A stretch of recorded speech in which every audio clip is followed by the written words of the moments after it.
Bismillahirrahmanirrahim. Assalamualaikum warahmatullahi wabarakatuh. Perkenalkan, kami dari kelompok 2 praktikum perancangan percobaan. Di sini kami akan mempresentasikan makalah penelitian kami yang berjudul pengaruh pemberian MSG terhadap pertumbuhan tinggi kacang hijau, yang dimana anggota kami terdiri dari Fitrian Mujana, Fauzia Rahmayanti, dan juga Wardah Muna. Untuk bab 1 latar belakang penelitian, menurut penelitian, penggunaan MSG terhadap tanaman pangan terbukti meningkatkan jumlah produksi. Nah, karena salah satu tanaman pangan legume terpenting di Indonesia adalah kacang hijau, maka dalam penelitian ini kami menggunakan tanaman kacang hijau sebagai bahan penelitian kami. Rumusan masalahnya, apakah terdapat pengaruh pemberian MSG terhadap pertumbuhan tinggi kacang hijau? Kemudian tujuan penelitian kami untuk mengetahui apakah terdapat pengaruh pemberian MSG terhadap pertumbuhan tinggi kacang hijau. Maka dari itu kami merumuskan hipotesis, yaitu pemberian monosodium glutamat berpengaruh terhadap pertumbuhan tinggi kacang hijau. Adapun landasan penelitian terdahulu, kami menggunakan penelitian yang dibuat oleh Evry Gresinta pada tahun 2015 sebagai referensi penelitian kami. Hasil dalam penelitian ini adalah variabel monosodium glutamat tidak berpengaruh nyata terhadap pertumbuhan kacang tanah. Landasan teori. Kacang hijau merupakan tanaman pangan yang memiliki banyak manfaat dalam kehidupan sehari-hari sebagai sumber bahan pangan berprotein nabati tinggi. Dan juga MSG atau monosodium glutamat diduga mempunyai kandungan yang berperan sebagai hormon perangsang tumbuh seperti gibberellin. Adapun rancangan penelitian yang kami gunakan adalah rancangan acak lengkap, di mana model umum rancangan acak lengkap yaitu YIJ sama dengan mu ditambah tau I ditambah EIJ.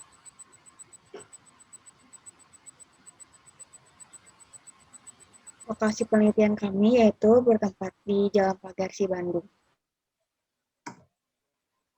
Kemudian ada jenis penelitian. Dalam penelitian ini, kami menggunakan penelitian kausal komparatif. Peneliti ingin mengetahui apakah ada hubungan sebab akibat antara variabel MSG sebagai faktor terhadap variabel pertumbuhan kacang hijau sebagai respon. Kemudian komponen rancangannya ada unit percobaan yaitu kacang hijau, faktornya yaitu monosodium glutamat atau MSG. Tarafnya ada 5 taraf, yaitu yang taraf pertama ada 0 gram, 3 gram, 6 gram, 9 gram, dan 12 gram. Kemudian responnya itu pertumbuhan tinggi kacang hijau. Dan jumlah ulangan sebanyak 3 kali pengulangan. Jenis dan sumber data. Jenis data yang digunakan dalam penelitian ini adalah jenis data kualitatif dan data yang diperoleh merupakan data primer yang didapat langsung dari lapangan. Metode pengumpulan data. Yang pertama menentukan taraf dan bahan percobaan. Rancangan ini menggunakan 5 taraf dilakuan, yaitu ada 0 gram, 3 gram, 6 gram, 9 gram, dan juga 12 gram. Kemudian MSG. Dan masing-masing taraf dicobakan pada 3 bahan percobaan. Jadi untuk tarafnya 5 dan pengulangannya 3 dan dilakukan selama 7 hari. Yang kedua, melakukan prosedur penelitian. Jadi untuk tahapan prosedurnya itu sama aja kayak menanam kecambah di kapas pada umumnya, cuman di sini yang membedakannya itu ada di pemberian MSG sesuai taraf yang sudah ditentukan tadi. Berikutnya ada tabel nomor eksperimennya seperti ini.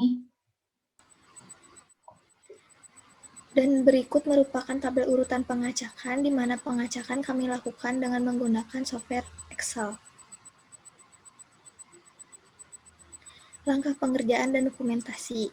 Berikut tabel pertumbuhan kacang hijau yang telah kami ukur pada hari ke-7. Kemudian dilakukan uji analisis ANOVA. Yang pertama adalah pengujian model, di mana hipotesis H0 model tidak berpengaruh terhadap pertumbuhan tinggi kacang hijau, H1 model berpengaruh terhadap pertumbuhan tinggi kacang hijau. Dengan menggunakan taraf nyata 5% didapat p-value sebesar 0,0016. Dengan kriteria uji tolak H0 jika p-value kurang dari 0,05, maka H0 ditolak. Kemudian ditarik kesimpulan bahwa model berpengaruh terhadap pertumbuhan tinggi kacang hijau. Yang kedua adalah pengujian faktor. Hipotesisnya adalah H0 monosodium glutamat tidak berpengaruh terhadap pertumbuhan tinggi kacang hijau dan H1 monosodium glutamat berpengaruh terhadap pertumbuhan tinggi kacang hijau. Dengan menggunakan taraf nyata 5% didapat value sebesar 0,0016. Dan karena kriteria uji adalah tolak H0 ketika p-value kurang dari 0,05 maka H0 ditolak. Ditarik kesimpulan bahwa monosodium glutamat berpengaruh terhadap pertumbuhan tinggi kacang hijau. Kemudian karena tadi hasil analisis ANOVA-nya H0 ditolak, maka dilakukan uji perbandingan ganda. Yang pertama adalah menggunakan uji 2K. Di sini telah didapat yaitu hasil B1 tidak sama dengan hasil B2 maupun B3, B4, dan B5. Tetapi B2 sama dengan B3, B3 sama dengan B4, dan B4 sama dengan B5. Kemudian uji yang kedua ada uji LSD hasilnya sama dengan kayak uji 2K. Dan yang ketiga ada uji Duncan yang sama dengan hasilnya dengan uji 2K. Maka dapat ditarik kesimpulan dari uji perbandingan ganda tadi dengan menggunakan uji 2K, LSD, dan Duncan dapat disimpulkan bahwa terdapat perbedaan antara perlakuan taraf MSG. Maka dari itu kesimpulan yang dapat kami ambil dari hasil analisis menggunakan rancangan acak lengkap diperoleh hipotesis yang dapat menyatakan kesimpulan. Maka kesimpulan yang didapat dari perhitungan di atas adalah MSG 0 gram, 3 gram, 6 gram, 9 gram, dan juga 12 gram dapat mempengaruhi pertumbuhan tinggi tanaman kacang hijau. Dapat dilihat pada tinggi kacang hijau yang tidak bertumbuh secara signifikan pada setiap hari pertumbuhannya. Nah, untuk sarannya, setelah melakukan penelitian, peneliti harus lebih memperhatikan ketelitian lagi pada saat melakukan perhitungan pada setiap uji yang dilakukan dan memperhatikan ejaan pada penulisan laporan praktik. Sekian dari kelompok kami, kurang lebihnya mohon dimaafkan. Wassalamualaikum warahmatullahi wabarakatuh.